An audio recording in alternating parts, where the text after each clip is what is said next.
I just wanted it all to go away. Like I just wanted it struck from the record. Like I had quit music. I lost some opportunities. I lost friendships. I was out of control, using very dangerously, very aggressively. One night, I overdosed twice from fentanyl and was hospitalized twice. Like 2 ambulance rides. This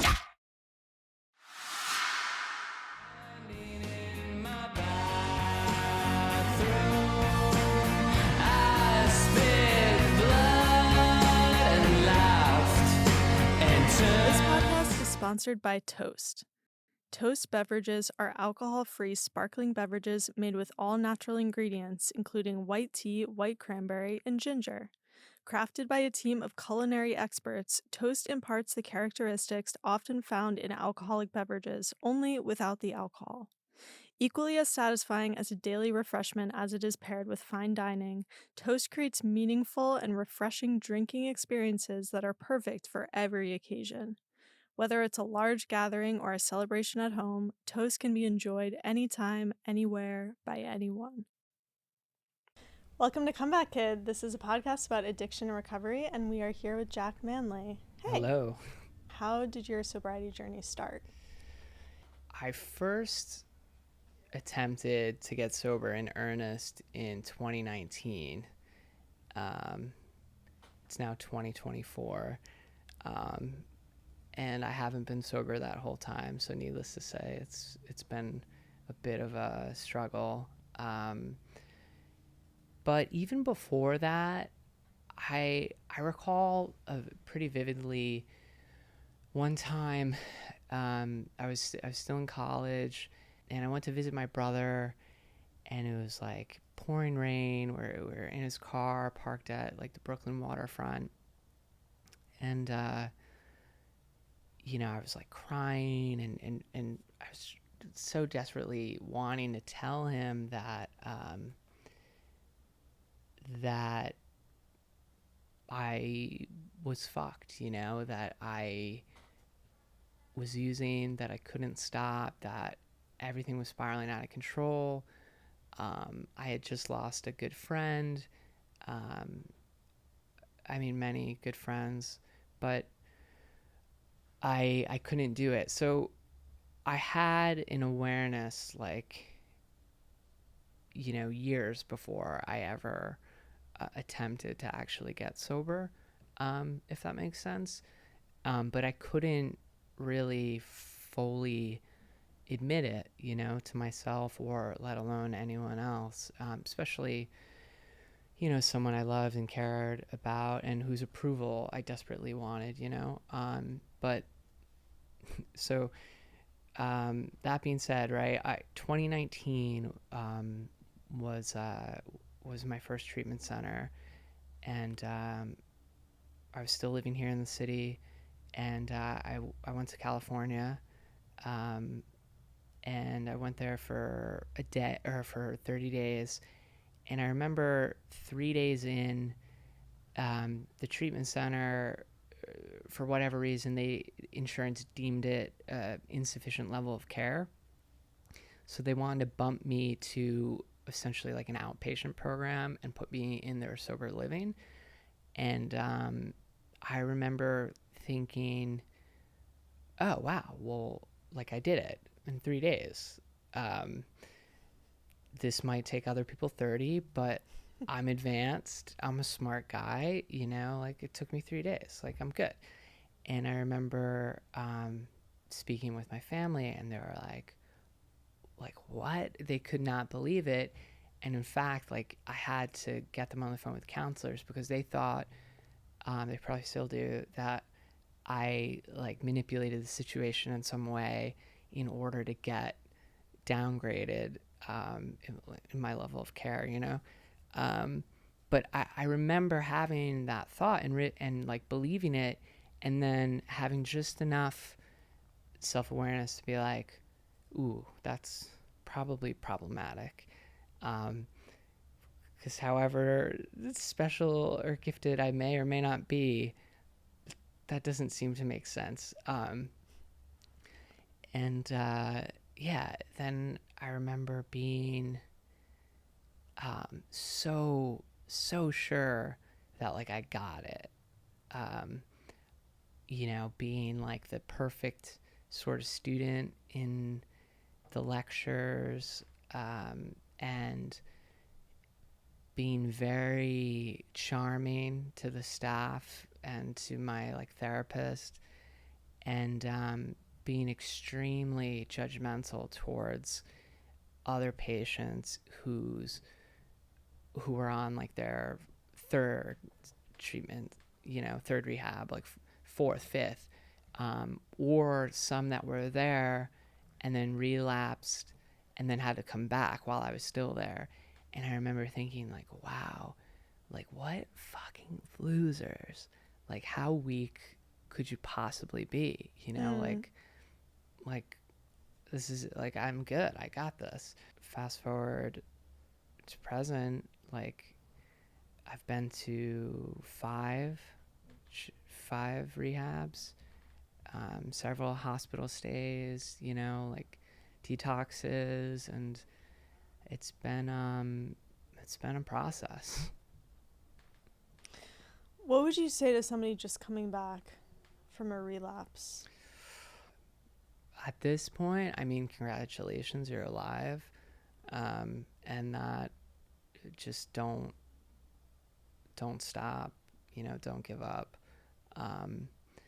and to maybe try and humble yourself, maybe try and accept that you don't know everything and that something clearly went wrong, otherwise you wouldn't be back in the same position. Um, but mostly, like, congratulations, you're still alive. Hmm. Yeah. Would you say anything different to yourself when you, like, after your last relapse? Well, yeah, that's interesting. So after my last relapse, I mean, I probably would say, like, it's possible. Like, you can do this.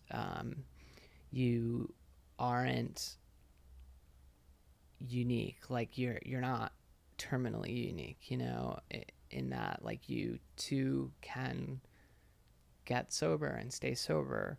Um, because I was just so beaten down, and was so tired of like trying really hard, and just failing. Like 3 months fall, 6 months fall, like a year fall, and I just really started to believe like it wasn't possible for me, and that was a really scary thought.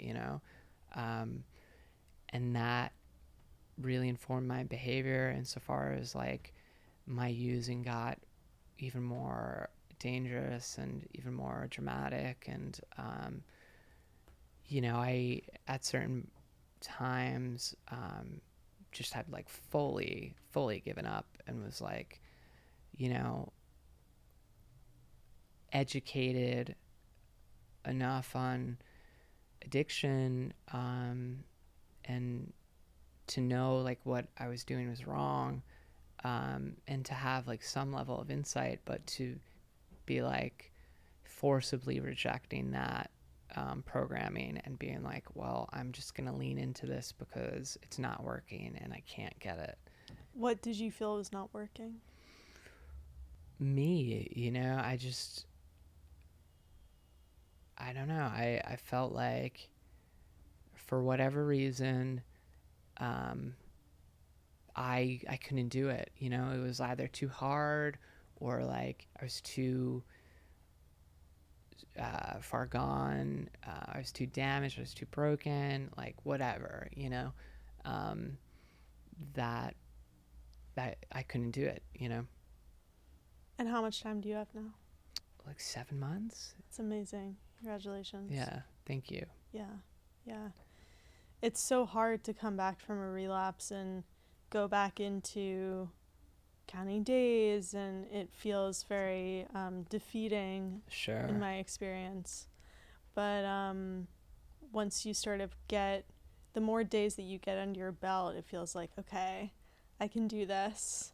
And like you said, just humbling yourself to like, okay, maybe I don't know everything. Maybe I need to look outside of myself to the resources, the readings that there are, the people that there are who are in recovery, and ask for help, you know? Definitely. Which is the hardest thing Which is to the do. hardest thing, right? It Yeah. goes against all of our natural instincts, probably as people, but certainly as addicts, alcoholics, right? And yeah, I mean, I still struggle with that tremendously. You know, and it's like a lot of it, I probably sell to myself as some sort of like um, extreme self-reliance, but a lot of it is probably just ego, you know, and self-will, you know, and that doesn't work. Right. But it's like a smashing of the ego to admit, like, this is ego, you know, or like this Yes, could be ego. Or certainly. I think my experience after my relapse is that all the sort of feeling of, thank God there was nothing, it was very short and nothing terrible happened during Yeah, it. So I feel very lucky. of course. But all the feelings around embarrassment or having to go back to like day 1 and day 2, day 3, it just felt embarrassing. Yeah, And like I definitely. wanted to come back to the spaces where maybe where I first got sober and show up with 6 years and be like, woohoo, Yeah, I got 6 years. Like, I'm good. I'm I got cured. I'm this. fine. And I Yeah, got this. Right. totally. But that's not reality. And I was shown that like a smack in the face. And I think all the sort of like,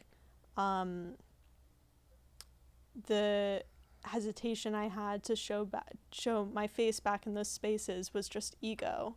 It was just my ego showing up and being like, wanting to come back with some big like medal or award, and that's just Yeah, not what this is about. definitely. And you know, it's tough. I mean, oftentimes um, you'll be met with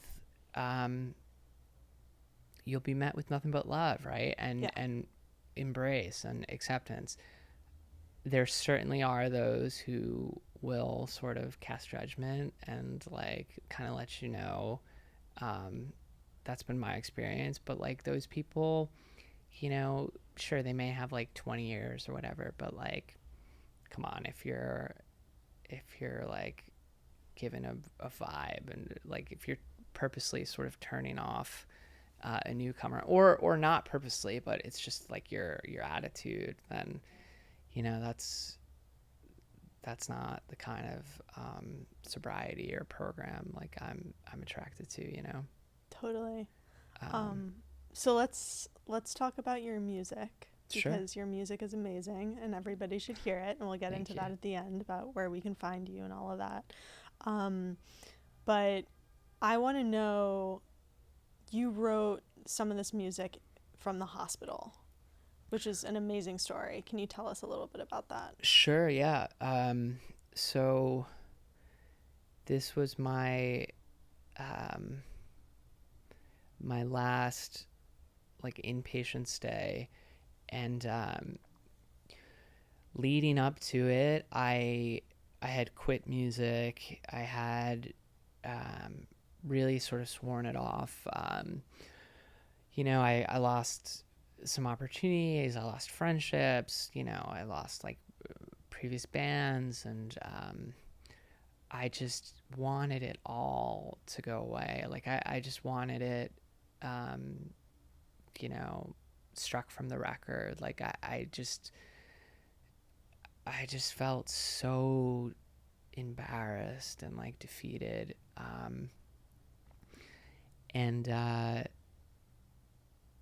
And needless to say, like I was out of control. I was pawning or giving away equipment, just using very dangerously, very aggressively, um, and ultimately one night I overdosed twice, um, from fentanyl, and was hospitalized twice. You know, like 2 ambulance rides. You know, totally, just like scarred my family, and my sister and Anna, and friends, Eric and Yasmin, who found me.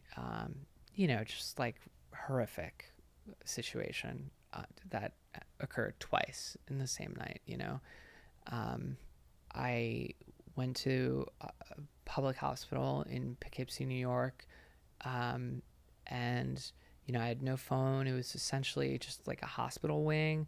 Like you couldn't go out to smoke. This wasn't um, like a fancy rehab or anything like that. Like it was just very much like end of the road sort of.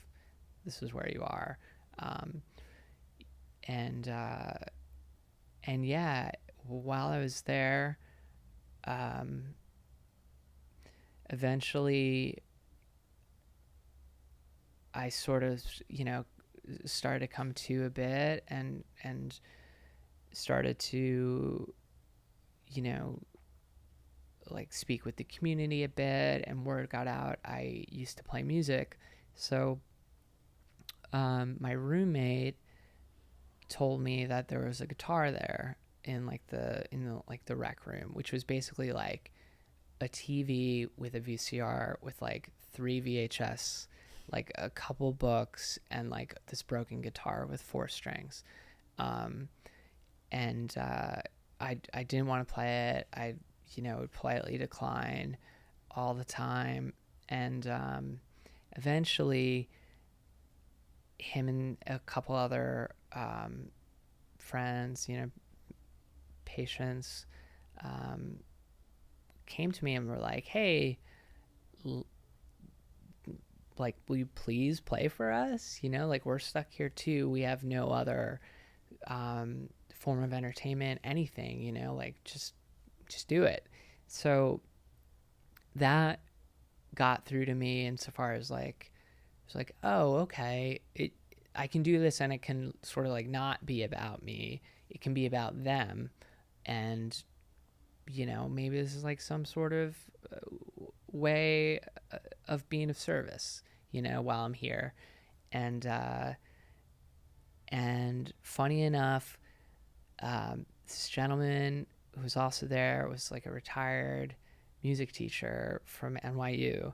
So he's there too, and he also hears like I'm a songwriter, or I was a songwriter, and he's like, oh, like show me what you got.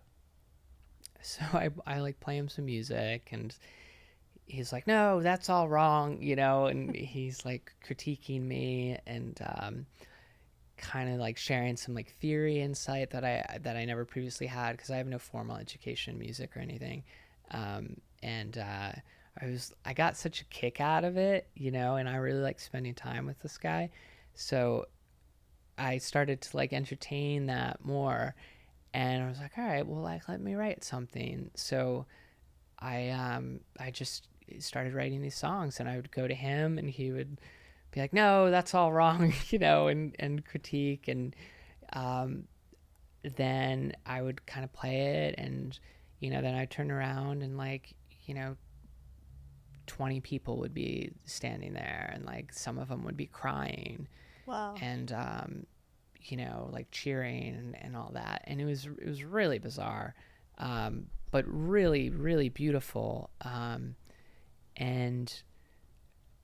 I just kind of kept going, and um, used that positive reinforcement, which I probably was like desperately in need of, some sort of validation, some sort of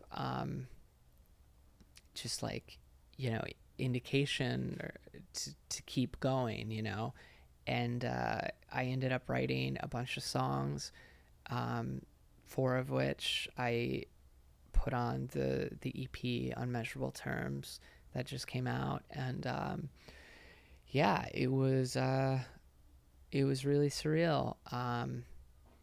But it was also, it was really cool, like, because the guitar only had 4 strings. I was, I'm already like a pretty limited guitar player, but it was just like a further an additional limitation that I got to sort of be creative and work around, and kind of weave these songs together and give them, a similar sound, a similar vibe, and then kind of test on the patient population, and see if they would respond, and like if they wouldn't, like, maybe fine tune it a little bit. Um, and then, getting this coaching from this guy, and yeah, it ended up being really cool. So from there, almost as soon as I got out, essentially, I went to the Colony Cafe's um, open mic night on that they do on Monday nights Where in is the colony? Woodstock. Okay. Yeah, and my buddy Billy, who is a classically trained guitarist, was there, and we met there, and um, he immediately like connected with the material, and was really encouraging um, about me, reconnecting with music and playing music again. So yeah, we sort of instantly started working together, and he wrote like these beautiful guitar parts to add to the songs. And then I reached out to my friend Josh Eppard from Coed in Cambria, and he immediately was like, "This is great. Let's do this. Here's some dates," and they were like in a month. He was like, "Let's go record them." So we did, and it was just like, everything started like moving and felt exciting. And funny enough, when Josh showed up, he showed up with a camera crew, and he didn't tell me that like a camera crew had been following him around for a little while. And um, they ended up documenting like the making of the EP, as well as like, a really emotional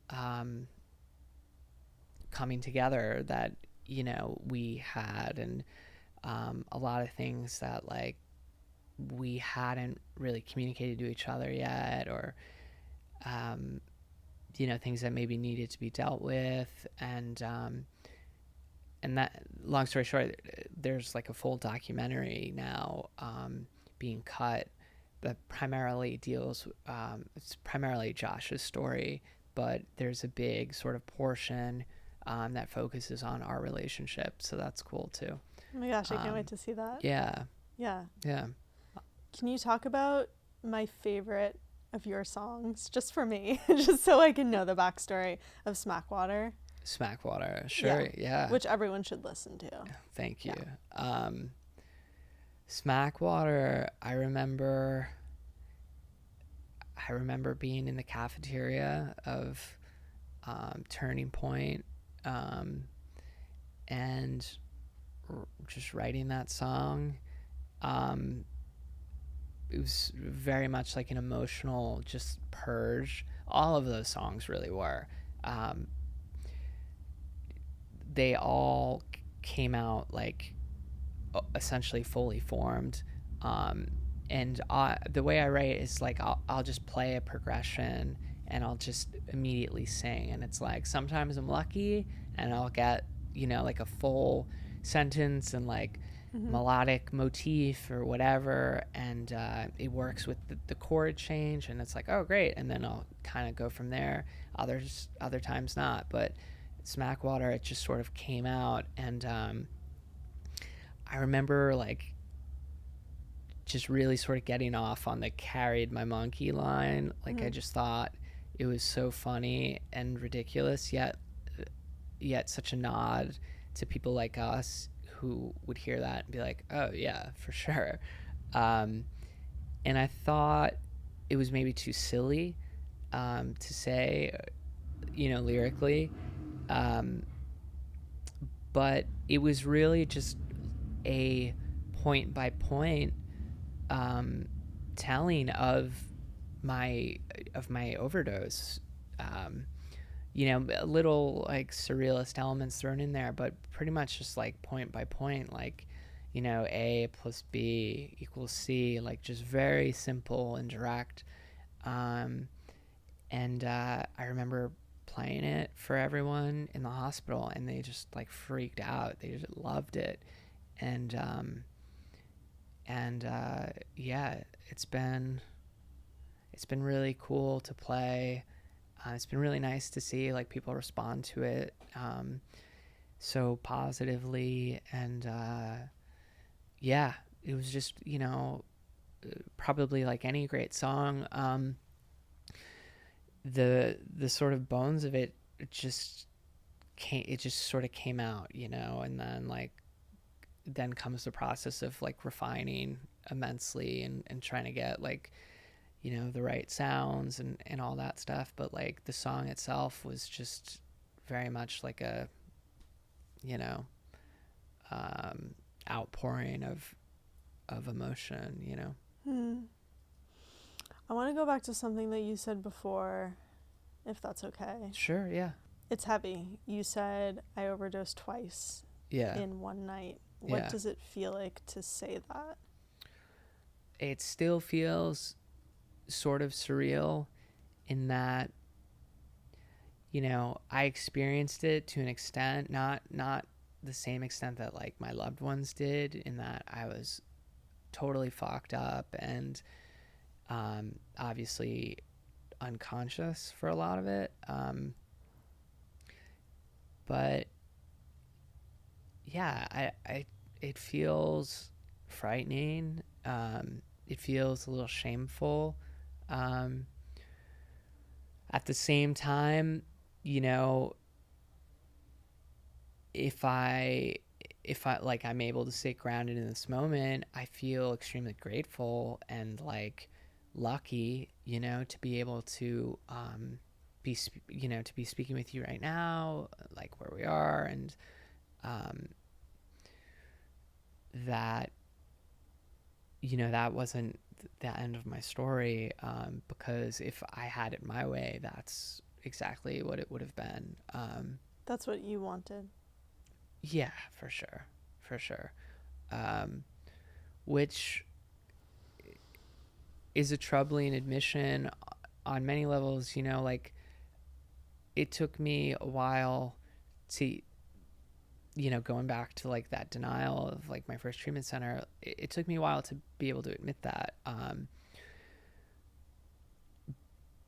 Like because I've never thought of myself as someone who would ever do something like that. But when you give up hope and when you feel like change isn't possible and you feel like you're sort of just postponing the inevitable, and that you've made such a, like, you don't know necessarily when you made the wrong turn and you're not even necessarily aware of it, but like you realize you're so far away from where you intended to be, and it's really like frightening.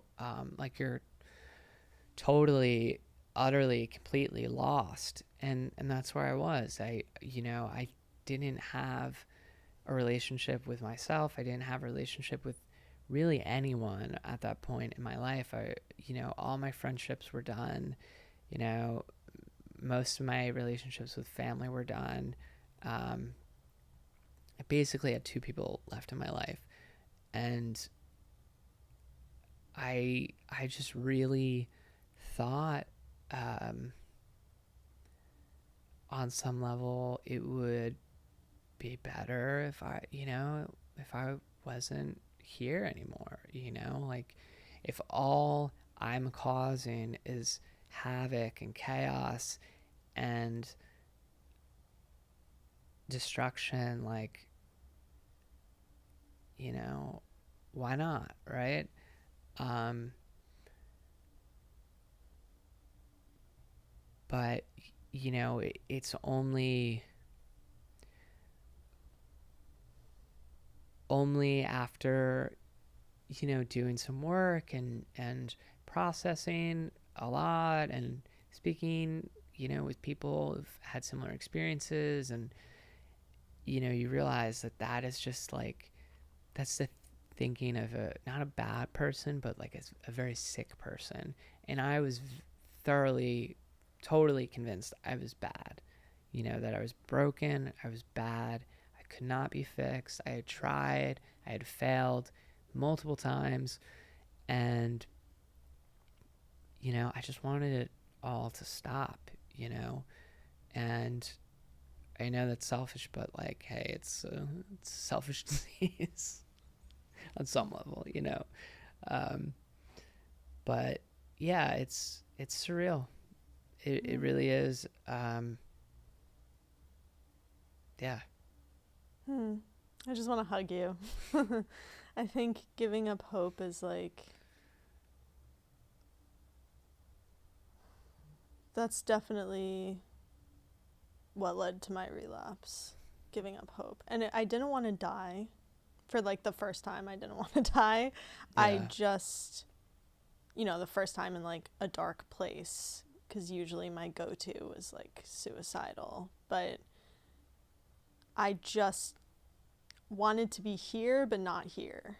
Like, I just thought, if I can go into oblivion and just numb out and tune out and silence the noise, that everything would be okay. And thank God that part of you that is attracted to oblivion like didn't further engage, or like activate.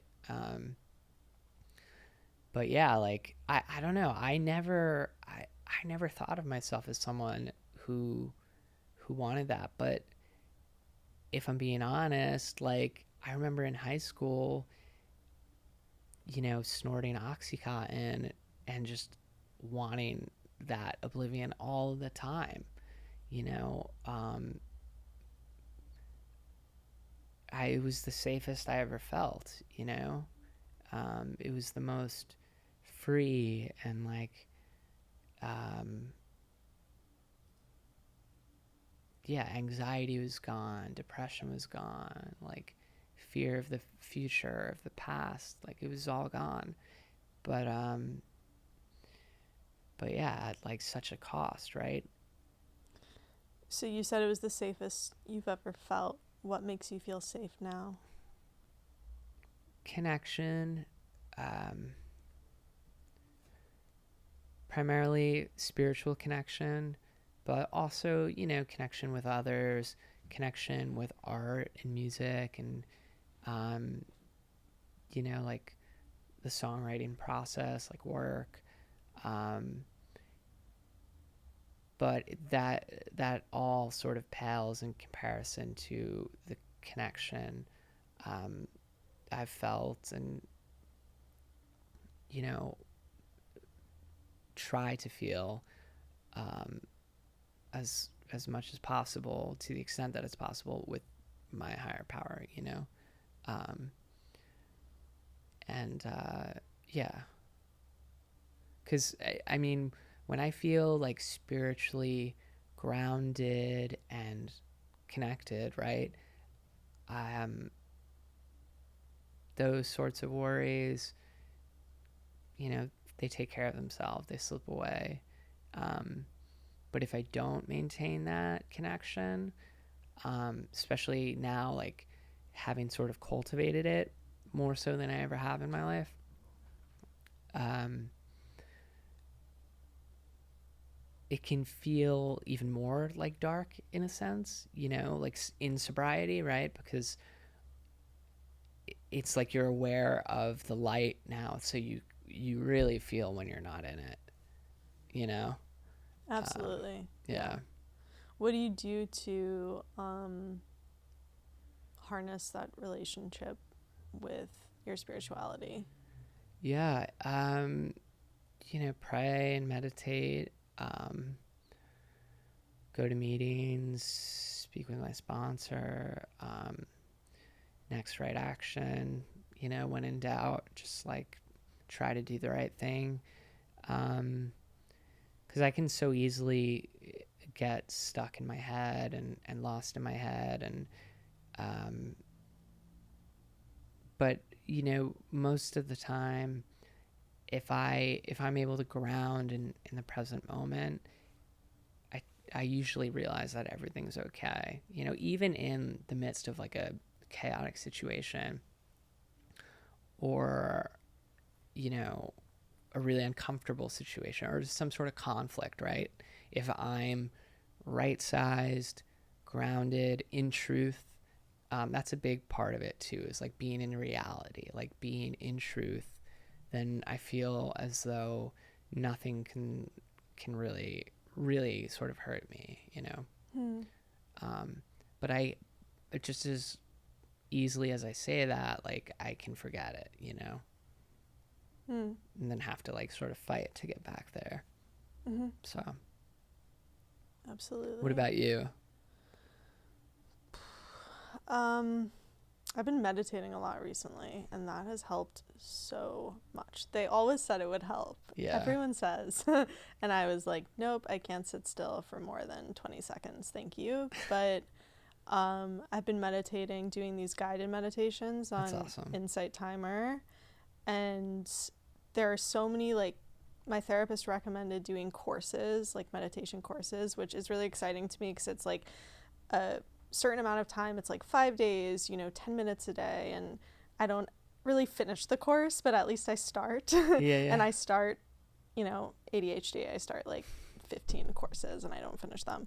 But it's great to just get me into the practice of like sitting down and meditating for 5, 10, 15 minutes. Definitely. Definitely. Yeah.